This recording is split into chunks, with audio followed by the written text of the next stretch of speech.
parceria com a Faculdade de Medicina, nós decidimos fazer o Grand Round, a aula inaugural da faculdade, e esse ano nós convidamos o Guilherme Polanzi, que é um professor em ascensão, para marcar o início das atividades acadêmicas. O Grand Round de hoje, ele fica a cargo do Guilherme, que discuta no final até o formato todo da reunião, que eu tenho algumas coisas que eu quero passar para vocês no formato do Grand Round. O Guilherme é professor, é nosso aluno egresso aqui da nossa faculdade e está fazendo a formação, fez a formação dele de doutorado e pós-doutorado fora. E a ideia é que o Guilherme também discuta conosco um pouco dessa trajetória dele, como é que se chega lá com o sucesso que ele já tem, tão jovem já, mas com uma carreira brilhante que ele está construindo. Passar para todos nós essa experiência, acho que é muito interessante, Guilherme, principalmente para os novos alunos.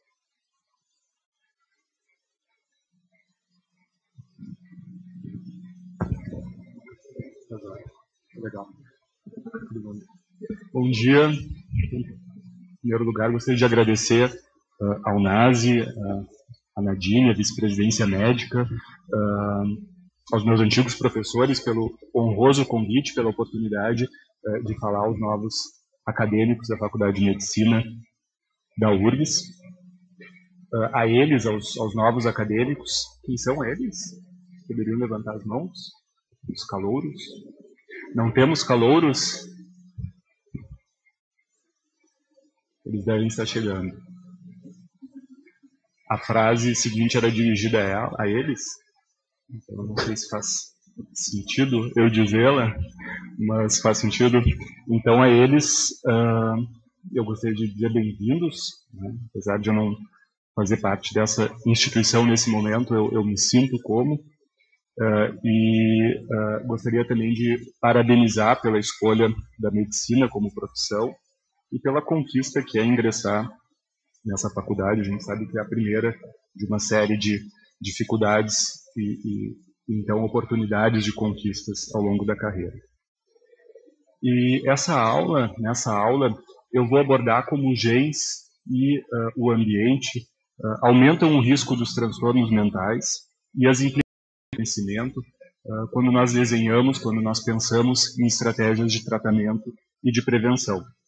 E eu vou vou abordar esses tópicos contando como eu, inicialmente como aluno dessa faculdade, como estudante, como aluno de iniciação científica, depois como aluno de mestrado, de doutorado, todos feitos aqui. Comecei a trabalhar com esses conceitos e depois como pesquisador, como pós-doutorado e mais tarde desenvolvendo uma carreira, uma linha de pesquisa independente, abordo e entendo e trabalho com eles. Eu estava exatamente sentado na aula inaugural da minha turma, M02, há 17 anos atrás, e aquele período da minha vida é muito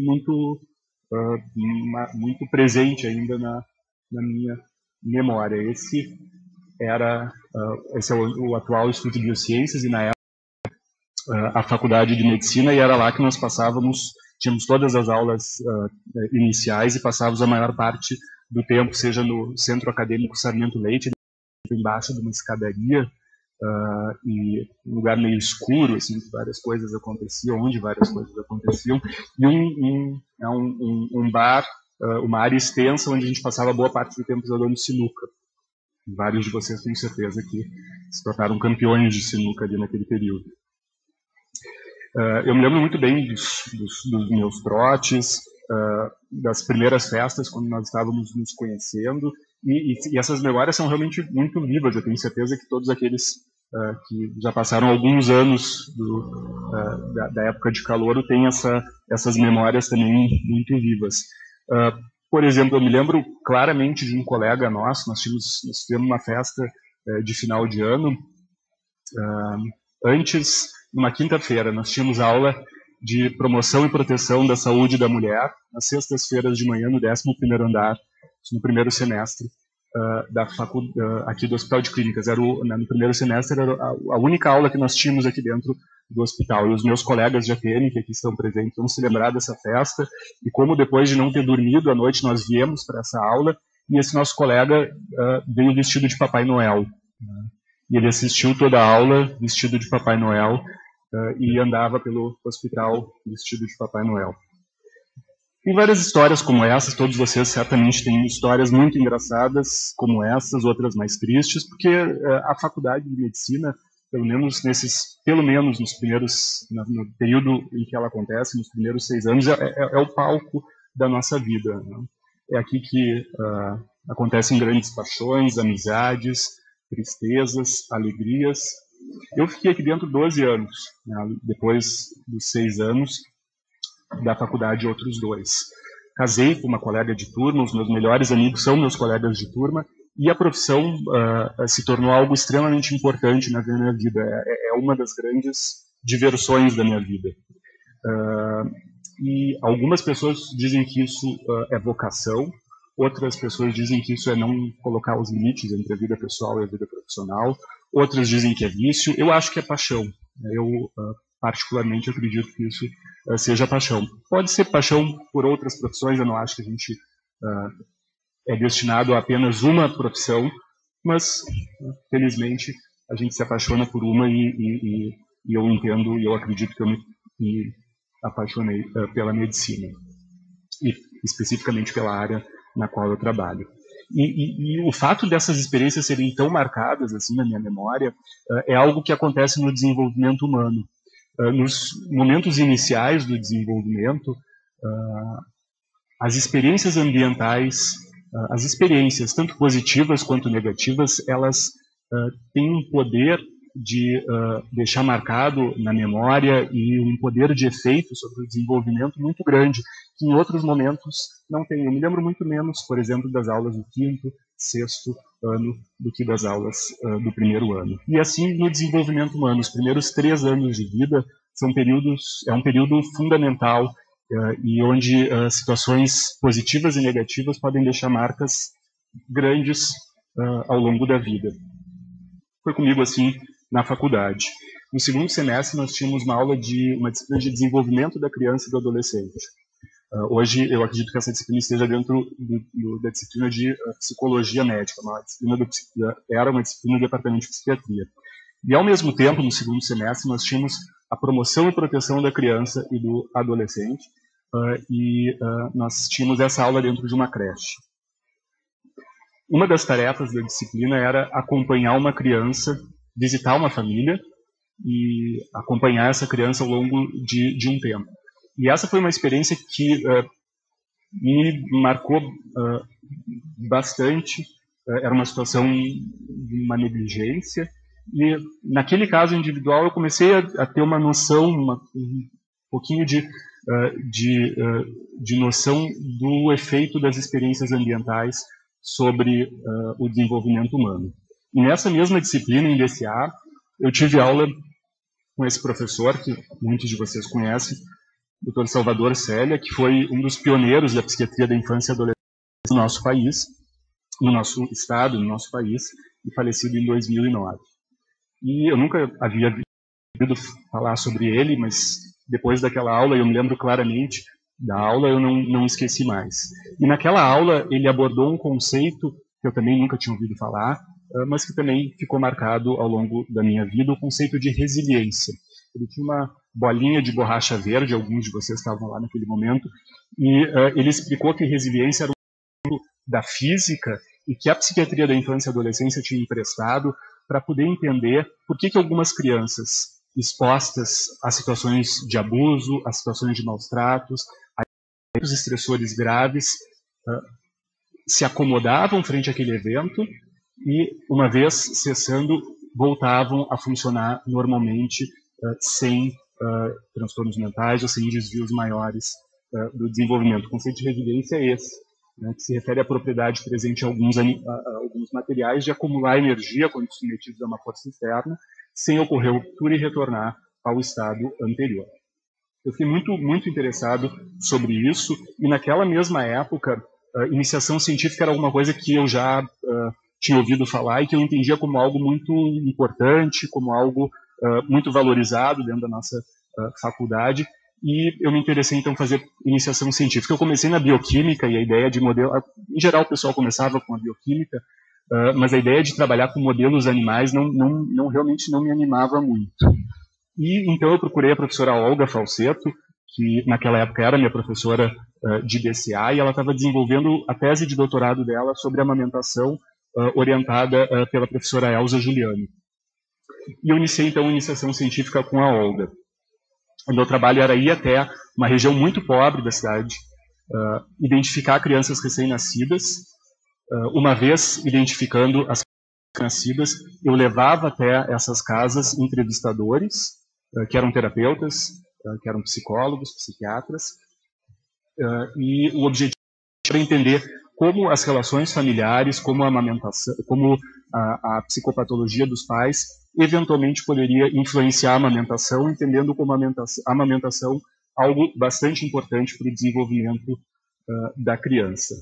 E aí eu fiquei mais de 2 anos indo naquela área e tendo contato com uma série de famílias, e foi muito claro para mim o efeito do ambiente, e daí pensando o ambiente de uma forma mais ampla, sobre o desenvolvimento da criança, pensando desde questões de saneamento, as questões da violência na comunidade, até passando para as próprias relações familiares, violência doméstica e as questões de interação mais propriamente com a criança, estimulação e aí por diante.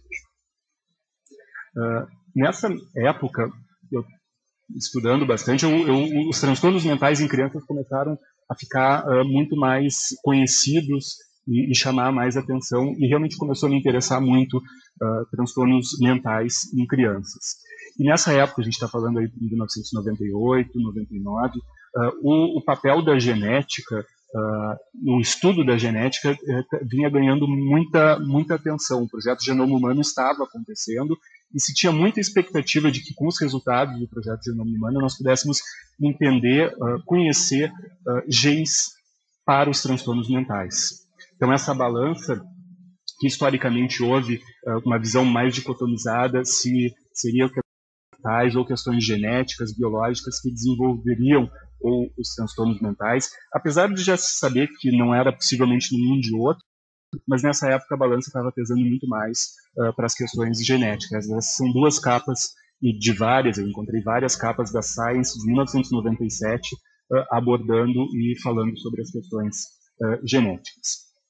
Então, dentro da nossa faculdade, isso em 1994 tinha sido publicado esse estudo muito importante também na Science, mostrando, comparando a correlação entre genes monozigóticos e dizigóticos em relação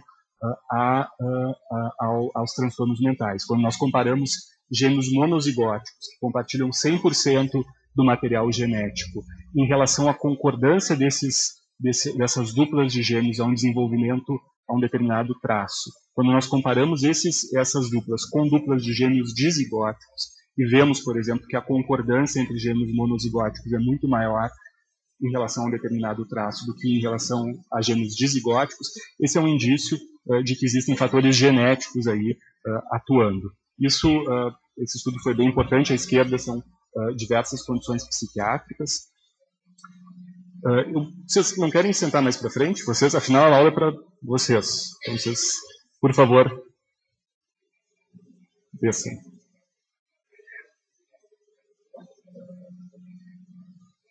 À esquerda, então, traços, doenças psiquiátricas, e à direita, doenças físicas, né, doenças, uma série de condições médicas, mostrando que as condições psiquiátricas, sim, eram influenciadas por questões genéticas, e com isso, colocando os transtornos mentais como não algo da mente, mas como simplesmente, mas como realmente uma questão médica e com uma influência biológica muito forte. E nessa época, nós tínhamos hoje o professor Luiz Augusto Rode. Naquela época ele não era professor, e ele era uma pessoa que eu ouvia falar, e uma pessoa muito séria, muito produtiva, e talvez alguém com quem eu gostaria de ser parecido. E eu fui conversar com ele para fazer iniciação científica com ele, e na primeira vez que eu conversei ele não me aceitou. Né? Isso a gente nunca tratamos sobre isso na nossa relação, mas ele disse que não, que eu estava trabalhando com a Olga e que eu não poderia trabalhar com ele. Mas eu insisti, e daí depois de algum tempo ele aceitou, e com ele eu fui trabalhar em cima do transtorno de déficit de atenção e hiperatividade, do inglês ADD ou ADHD. O transtorno de déficit de atenção e hiperatividade, como muitos de vocês sabem, é uma condição que inicia na infância, muito cedo. Em geral, antes da idade escolar, a gente já vê os primeiros sintomas. É na idade escolar que o diagnóstico geralmente é feito nas crianças e que se caracteriza por um padrão de sintomas de desatenção, uma desorganização ampla, sintomas de hiperatividade e de impulsividade, com prejuízo muito grande sobre o desenvolvimento da criança. E eu comecei, então, a trabalhar com Rode em 97, 98, e realmente trabalhei bastante. Comecei a fazer iniciação científica e com ele nós publicamos uma série, todos os estudos que eu desenvolvi como científica sob a supervisão do Rode. Nesse mesmo período, eu fui monitor de epidemiologia e trabalhando muito próximo da professora Sandra Fuchs, que também foi algo bastante importante, que sem dúvida eles têm uma influência, e vocês vão sentir isso ao longo do curso de vocês, uma influência muito grande sobre o desenvolvimento do pensamento crítico, do pensamento médico que nos é ensinado. Tanto a Sandra quanto a professora Maria Inês, o professor Duncan, sem dúvida, tem uma influência grande sobre uma série de gerações de médicos que se formaram aqui. Além de monitor de epidemiologia, eu também fui monitor de psiquiatria, e eu sempre tive muito interesse na clínica e o contato com a professora Maria Lucrécia Zavascki, e também com o professor Cláudio Eiseric, que era pai na época da minha namorada, foram absolutamente decisivos para a minha escolha em fazer psiquiatria. Em 2004, alguns estudos... Em 2004, eu fui para o meu primeiro congresso internacional, e foi em Berlim, um congresso internacional de psiquiatria da infância e adolescência, e eu ouvi esse senhorzinho, se chama Nutter, é uma pessoa bastante importante, é um dos pais da psiquiatria da infância e adolescência no mundo. Ele é bastante contundente, sem dúvida a palestra dele foi também algo que ficou marcado. Ele falou sobre os transtornos mentais e como o ambiente, entre fatores ambientais, a gente pode pensar, por exemplo, exposição a abuso na infância, como esses fatores elevam o risco para o desenvolvimento de transtornos mentais ao longo da vida, mesmo na idade adulta, mesmo décadas depois desses eventos. Não era muita novidade para mim. Como os fatores genéticos se entendia e se esperava que eles de fato tivessem um efeito principal em termos de elevar fatores de risco. Também não era muita novidade para mim, mas o que ele falou, e que era bastante novidade para mim, é que eventualmente fatores genéticos poderiam não exercer um efeito principal sobre o desenvolvimento do transtorno, mas moderar o efeito dos eventos estressores. O que quer dizer isso? Eventualmente, em função do meu genótipo num determinado gene, do meu perfil genético, um evento estressor, como, por exemplo, abuso na infância, poderia sim desencadear um transtorno mental, ou não, por conta desse meu perfil genético, eu estaria protegido em relação aos efeitos depressogênicos, vamos dizer assim, desse evento estressor.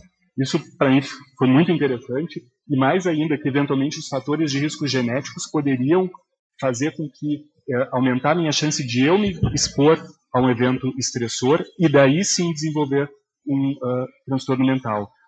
Ou seja, por uma determinada característica genética transmitida pelos meus pais, um determinado tipo de comportamento, um determinado tipo de personalidade, por conta disso, eu me expor mais frequentemente aos eventos estressores e aí sim desenvolver transtornos mentais. Achei confuso, mas extremamente interessante. E ele apresentou dois estudos publicados em 2002 e outro em 2003 na Science, que também foram muito decisivos. Um estudo avalia o desenvolvimento de transtorno de conduta em indivíduos acompanhados ao longo do tempo, em função de eles terem ou não terem sido expostos a maus tratos na infância. E o que esses pesquisadores identificaram é que, em função de um determinado polimorfismo genético, aqueles indivíduos que sofreram maus tratos graves na infância, se eles tinham o alelo de risco, eles tinham muito mais chance de desenvolver transtorno de conduta do que se eles não tivessem aquele alelo de risco, mas mesmo expostos a maus tratos graves na infância. Isso era verdade também para a depressão.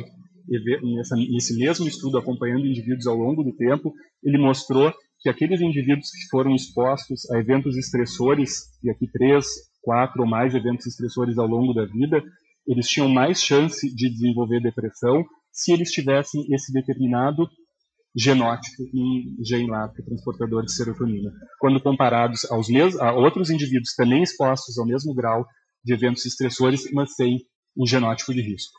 Eu achei extremamente interessante, é isso aí que responde, ou que tenta responder aquela aula lá do Salvador Selle em 96. É por isso, eventualmente, por questões genéticas, que alguns indivíduos podem e desenvolvem transtornos mentais e outros, mesmo expostos àquele mesmo evento estressor, não desenvolvem transtorno mental. Eu estudei isso no mestrado, e daí junto sob supervisão do Rode, da professora Mara Woods, eu estudei um pouco parecido com isso, um estudo de farmacogenética, como que o nosso perfil genético determina ou influencia o meu perfil de resposta a um determinado fármaco ou efeitos adversos. E depois, no doutorado, também um estudo de prevalência de transtorno de déficit de atenção e hiperatividade, que teve uma repercussão importante aí na literatura. Eu tinha clareza no momento de defender o doutorado que eu queria estudar fora do país. Eu achava importante me expor a outras formas de pensamento, a outras abordagens de trabalho. Eu ainda tinha dúvida se eu iria seguir, pelo menos no doutorado, trabalhando de atenção, ou se eu iria migrar. E eu resolvi que eu iria tentar estudar com aquelas pessoas que fizeram aqueles estudos de interação de ambiente com depressão e transtorno de conduta. E eles, então, me aceitaram como pesquisador de pós-doutorado, e então eu fui morar um tempo em Londres e depois nos Estados Unidos, trabalhando com 2 cortes de nascimento, exatamente aquelas cortes de onde eles tiraram aqueles resultados. Uma corte é da Nova Zelândia. O que é uma corte de nascimento? Os pesquisadores definem uma determinada área geográfica, por exemplo, um determinado período do tempo, e todos os indivíduos que nascem naquele local, naquela área, naquele momento do tempo, são selecionados e são acompanhados ao longo da vida, sem nenhuma intervenção. E daí a gente pode acompanhar eles em termos de desfechos cardiovasculares, tem uma série de cortes cardiovasculares, endocrinológicos e de saúde mental, de comportamento, saúde mental. E aqui é uma corte de saúde mental. Esses indivíduos nasceram em 72, 73 e foram acompanhados ao longo da vida. Hoje eles têm 38 anos. E com isso a gente tem uma série de medidas, uma série de momentos do tempo e a possibilidade de entender, por exemplo, como é que fatores estressores elevam ou não o risco para transtornos mentais e por que isso acontece. E eles têm uma outra corte também na Inglaterra, de crianças hoje com 18 anos, também uma corte de nascimento, mas são gêmeos, monozigóticos e dizigóticos. E aí a gente tem um desenho de estudo interessante que nos dá mais informações sobre questões genéticas. E eu trabalhei então com os dados desses 2 estudos, e um dos estudos que nesse período eu desenvolvi foi o efeito de sobre o desenvolvimento de depressão, tentando entender como é que um gene do eixo hipotálamo-hipófise poderia eventualmente moderar, poderia influenciar o para eu desenvolver ou não depressão estando exposto a maus tratos na infância. Então nós mostramos que sim, maus tratos na infância elevam de uma forma muito significativa o risco de eu desenvolver depressão na idade adulta, e que sim, esse gene no eixo hipotálamo-hipófise poderia proteger indivíduos quando expostos a maus tratos na infância de desenvolverem depressão na vida adulta. Então esses indivíduos aqui com 2 cópias de um haplótipo nesse gene, hoje em dia vão saber o que é isso, esses indivíduos, eles, quando expostos a maus tratos graves, eles são protegidos, eles têm menos chance de desenvolver depressão do que indivíduos com uma ou nenhuma cópia desse haplótipo. Foi muito bacana, porque uma revisão importante sobre neurobiologia da resiliência, aquele conceito que eu ouvi pela primeira vez lá na aula de DCA em 96, numa revisão bem importante sobre neurobiologia de resiliência, eles colocam esse gene ia ser achado como um dos potenciais efeitos moderadores genéticos para a gente entender resiliência. Obviamente, hoje, pensando, e logo depois de voltar do pós-doutorado, a gente entende que a etiologia dos transtornos mentais é muito mais complexa do que um gene ou a interação entre um evento estressor e um gene pode nos explicar.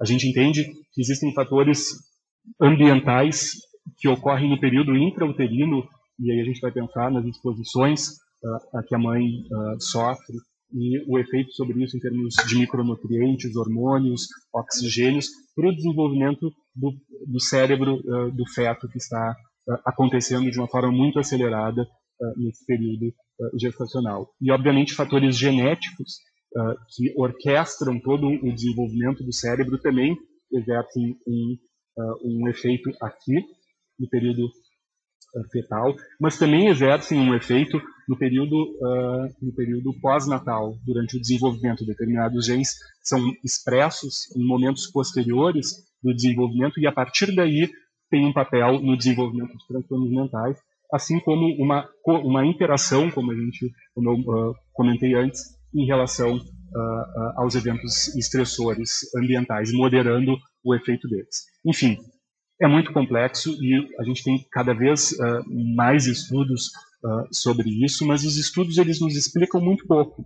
Eles não dão conta, até esse momento, da complexidade desse fenômeno, de forma que a gente pudesse traduzir esses conhecimentos para a prática clínica, para ações com o nosso paciente ou para ações em termos de saúde pública.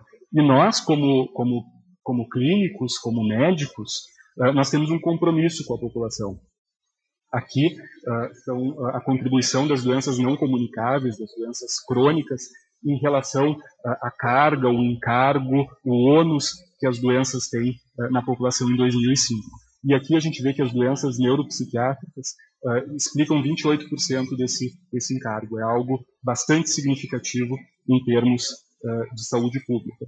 E nós temos, então, esse compromisso de melhorar a vida desses indivíduos que têm um transtorno mental, quem sabe prevenir, é isso que nós queremos, porque os transtornos mentais, apesar de uma série de intervenções efetivas, essas intervenções são bastante limitadas, nós não oferecemos cura. E uma vez que se desenvolve um transtorno mental, alguns deles têm um curso muito desfavorável. Então o interesse maior é evitar que esses eventos ocorram, é evitar que o indivíduo desenvolva um transtorno mental. Uma série de estudos já nos mostrou que se a gente quiser fazer isso, se nós quisermos de fato prevenir transtornos mentais na idade adulta, nós não podemos começar aí. Nós não podemos de nenhuma maneira começar na idade adulta, porque a maior parte dos transtornos mentais que acontecem na idade adulta, eles já iniciaram antes dos 18 anos de idade. Então, se nós quisermos prevenir transtornos mentais, obviamente, isso é mais verdade para alguns e mais verdade para outros. Temos transtornos mentais que, de fato, começam na adolescência, como, por exemplo, abuso de substâncias, transtornos de humor. E aí nós temos que, de fato, começar na adolescência. Mas tem outros transtornos que começam mais cedo do que começam na idade, na infância. E a gente sabe que mesmo aqueles que não começam na infância, que começam na adolescência, a gente já tem alguns marcadores de risco na infância. Então, quem sabe, se a gente intervir na infância, quando a gente ainda não tem um transtorno mental estabelecido, mas a gente tem um marcador de risco, a gente puder entregar uma intervenção preventiva e que seja aceitável, quem sabe isso pode evitar que muitos dos indivíduos desenvolvam mais tarde transtornos mentais. O problema é que esses marcadores de risco na infância, quando nós vamos olhar retrospectivamente, ou seja, o indivíduo que tem o transtorno mental na adolescência, nós vamos olhar para a infância dele, ele sim tinha esses marcadores de risco na infância. O problema é que nós temos que olhar no presente momento, nós não sabemos ainda como é que vai ser o futuro desse indivíduo. E o que acontece quando nós olhamos para a infância é que boa parte dessas crianças com esse marcador de risco não vão desenvolver transtornos mentais. E daí isso nos deixa numa situação complicada em que tipo de intervenção nós podemos entregar e a gente entende que precisa ser intervenções intensivas para, de fato, mudar o curso do desenvolvimento cerebral, mas intervenções tão intensivas, eventualmente, em indivíduos que não vão desenvolver o transtorno, podem ser prejudiciais. Existe um marcador de risco, que é a dificuldade de postergar gratificações. Eu tenho algo que eu desejo muito, aqui no caso um marshmallow, e eu quero muito, mas eu entendo que se eu puder postergar isso, que se eu controlar um pouquinho meus impulsos, eu posso me dar melhor ao longo mais tarde. Essa capacidade de autocontrole na infância, ela é um preditor bem importante do desenvolvimento do indivíduo ao longo do tempo. Aqui, naquele estudo mostrei para vocês da Nova Zelândia, o que se evidenciou é que na infância, aqueles indivíduos que tinham muito pouca capacidade de autocontrole, na idade adulta, eles tinham maiores marcadores de doença cardiovascular, por exemplo, eles tinham maiores índices de abuso de substâncias e eles também tinham maiores índices de criminalidade na idade adulta. Possivelmente a capacidade de autocontrole que está relacionada com uma série de transtornos mentais, mas que também não está relacionada com transtornos mentais, é um desses marcadores. E já existem algumas intervenções que se mostraram efetivas em termos de, na infância, na idade pré-escolar, promover a capacidade de autocontrole e, quem sabe, com isso, então, evitar esses desfechos negativos ao longo do tempo. Então, esse é um dos programas que ensina crianças pré-escolares a esperar, que vocês podem ver essa menininha está escutando a outra contar a história, ela está segurando uma orelhinha, então é uma dica visual externa, de que naquele momento ela precisa ouvir e não falar, mesmo que ela queira, e uma série de outras atividades lúdicas adequadas para a idade, que não têm uma carga, enfim, não são invasivas, parecem e com efeitos positivos melhorar a capacidade de autocontrole na infância. A gente não sabe ainda se isso tem um efeito a longo prazo e se tem um efeito de redução daqueles desfechos negativos que eu mencionei.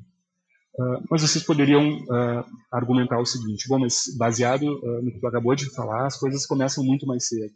Né? As coisas começam antes da idade da infância. As coisas começam no período intraútero. E é verdade, talvez então a gente tenha que vir um pouquinho mais cedo e intervir no período intrauterino, intervir durante a gestação. Quem sabe aí a gente tem uma maior chance de mudar, de fato, o curso desses indivíduos.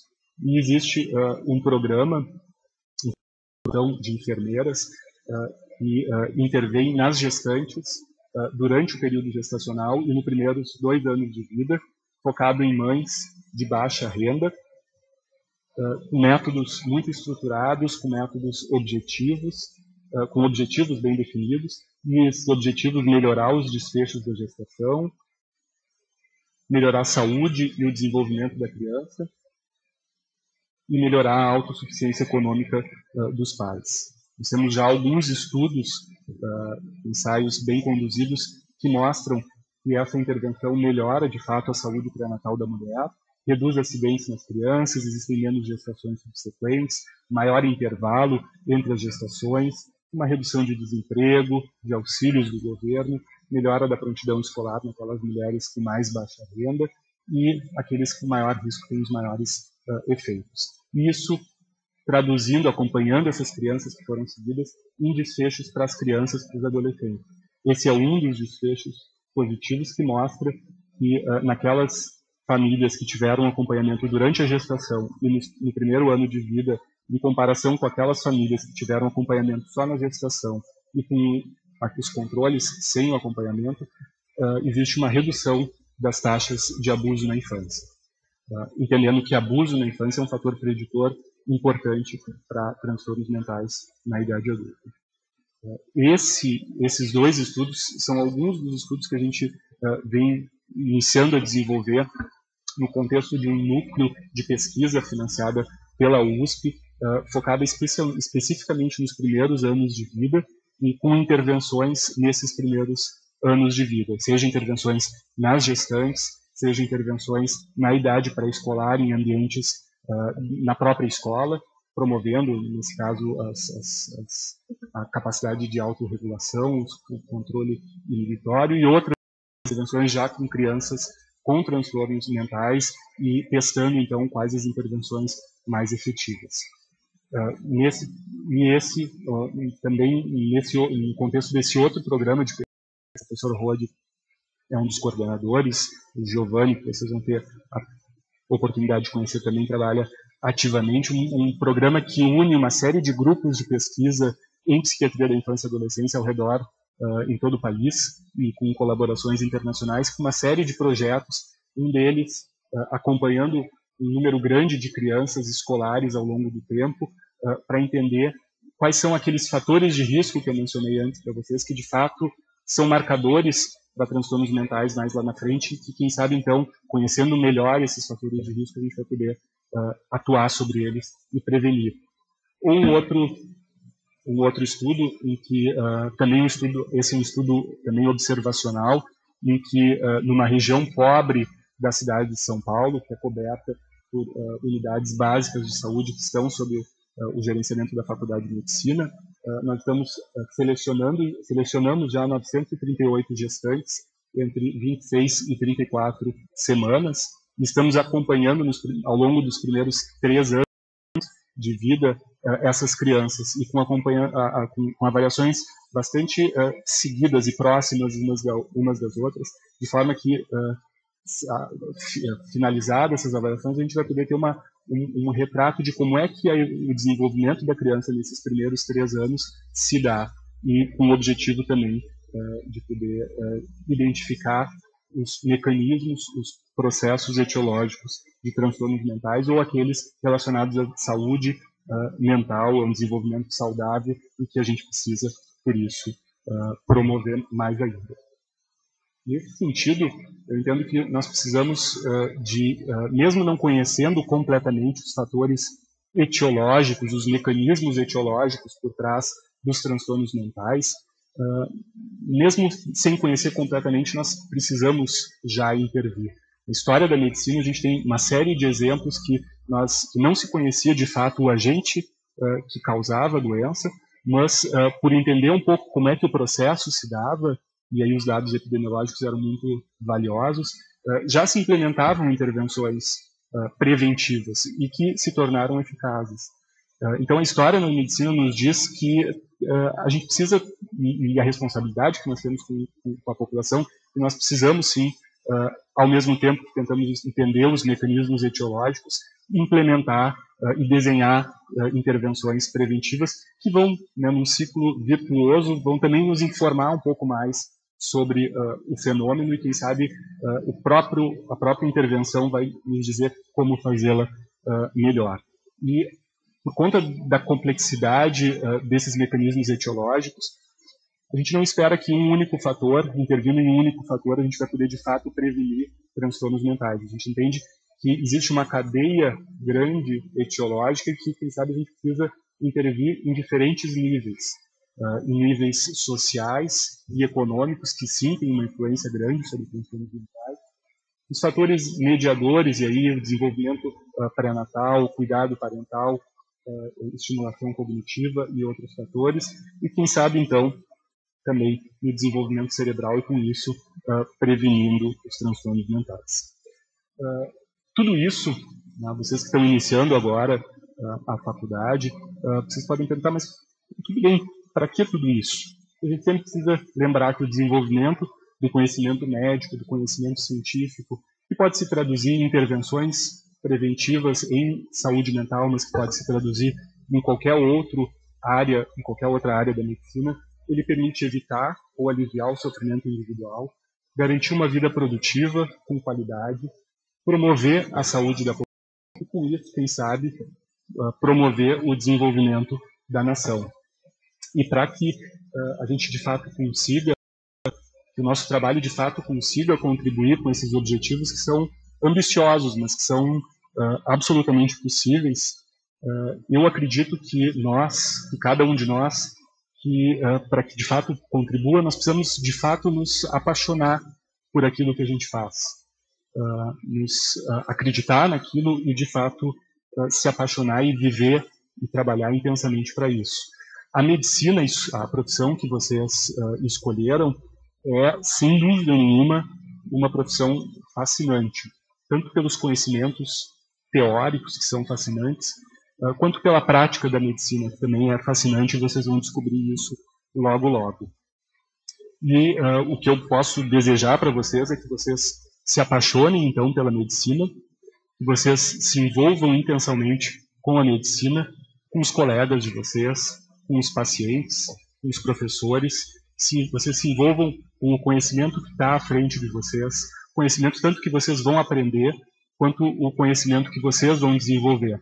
E com isso, eu não tenho dúvida nenhuma que vocês vão contribuir bastante para o desenvolvimento da medicina, da ciência, para a promoção da saúde da nossa população e para a promoção de uma forma mais ampla do nosso país. Muito obrigado pela atenção de vocês.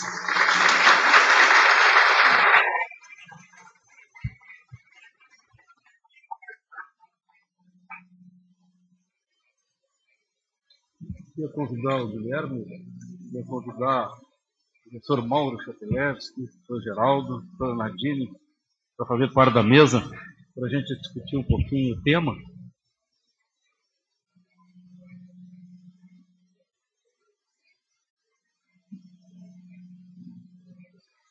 Alguma pergunta da plateia?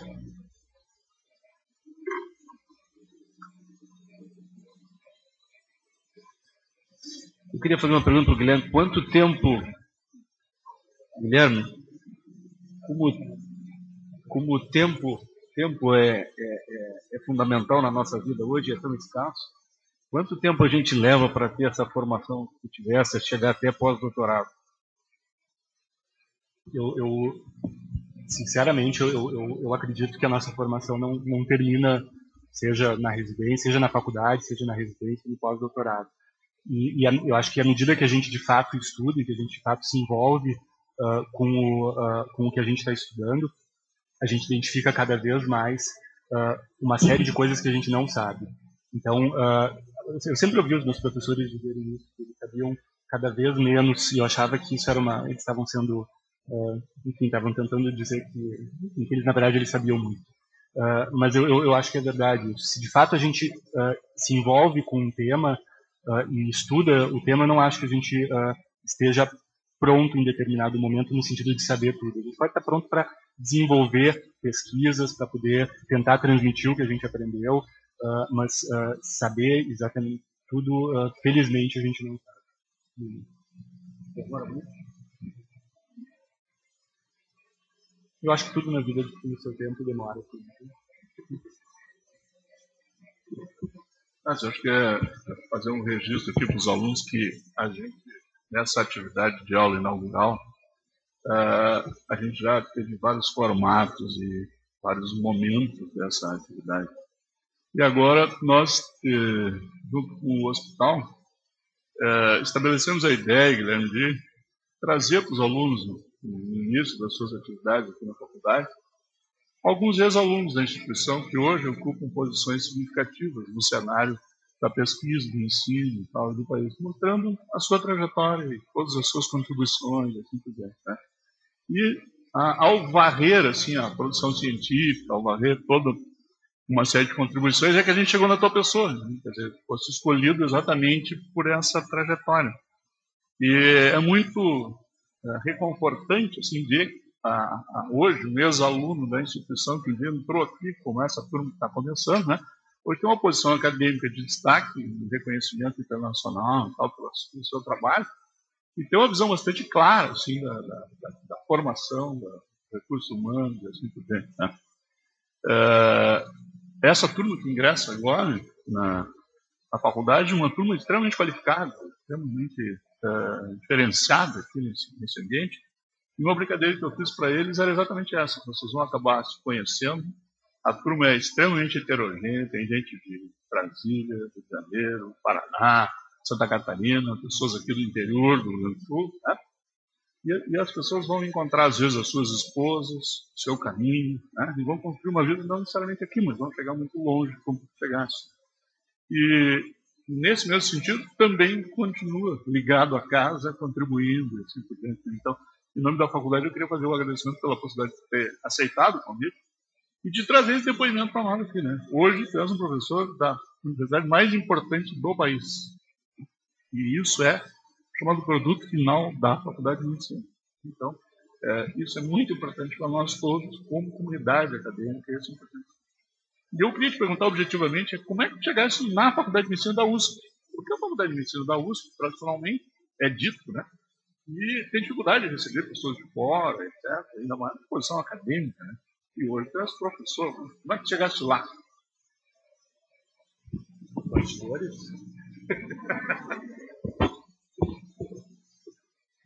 O que acontece, eu acho que as coisas elas também acontecem por acaso. Existe um efeito, existe uma proporção do mecanismo que faz com que determinada situação acontece, que é aleatória, que é randômica. Então, na verdade, eu entendi que era algo interessante estudar no pós-doutorado essa questão do desenvolvimento e entender os transtornos mentais mais de uma perspectiva desenvolvimental. E quando eu estava, e isso foi algo que chegou dentro da comunidade brasileira naquele momento, científica brasileira da psiquiatria da infância, de uma forma relacionada à pesquisa muito mais naquele momento.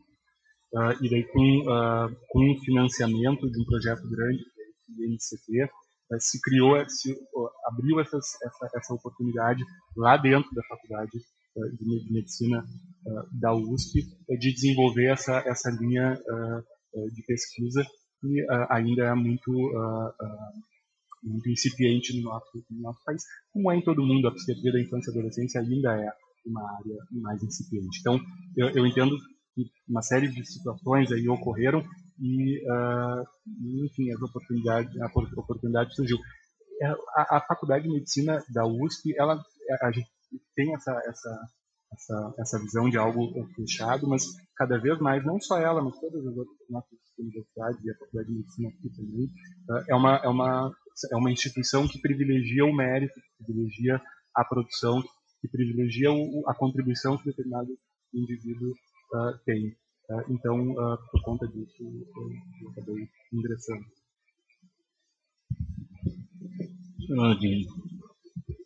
Bom, eu não quero me delongar. Parabéns, Guilherme. Eu acho que é uma trajetória de sucesso e mostrar que é possível, né, com muito esforço, com muita paixão, né, com uma base sólida, com exemplos, com modelos, né, nunca esquecer os modelos. Eu acho que o Guilherme tem aqui, né, a professora Maraú, o professor Luiz Augusto Rode, a Crécia, né, pessoas que ajudaram a moldar, né, uma trajetória.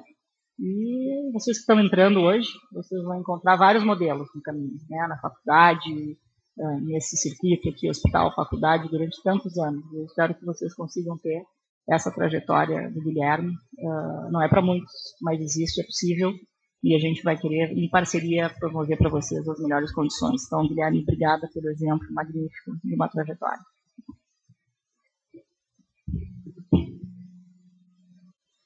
Eu gostaria de parabenizar o Guilherme e ao grupo que formou o Guilherme, que é um grupo que tem contribuído muito para nós aqui, que é o pessoal da psiquiatria.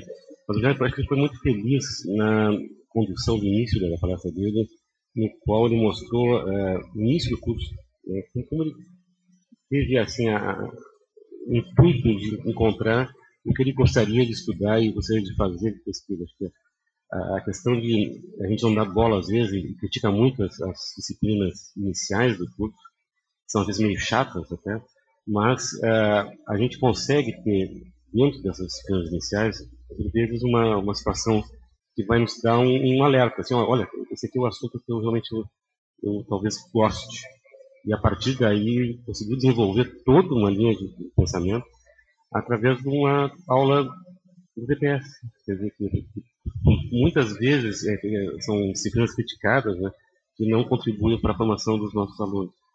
E eu vejo, fico muito feliz que ele tenha conseguido fazer essa ligação, porque a gente sabe que várias pessoas acabam encontrando nessa disciplina algum ponto em comum.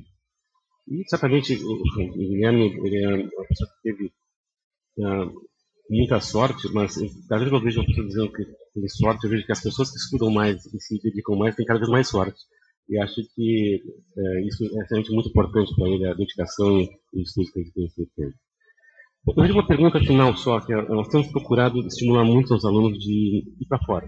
Né? A gente sabe que não é fácil, tem a questão financeira, a questão de línguas.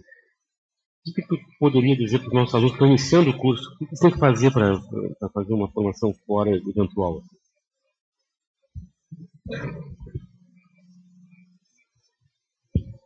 Eu acho que uma coisa muito importante na formação é poder, primeiro, estar atento a que, eventualmente, numa aula que parece inocente, a gente pode entender e ali pode surgir alguma coisa que seja muito mais significativa, enfim, ao longo da carreira.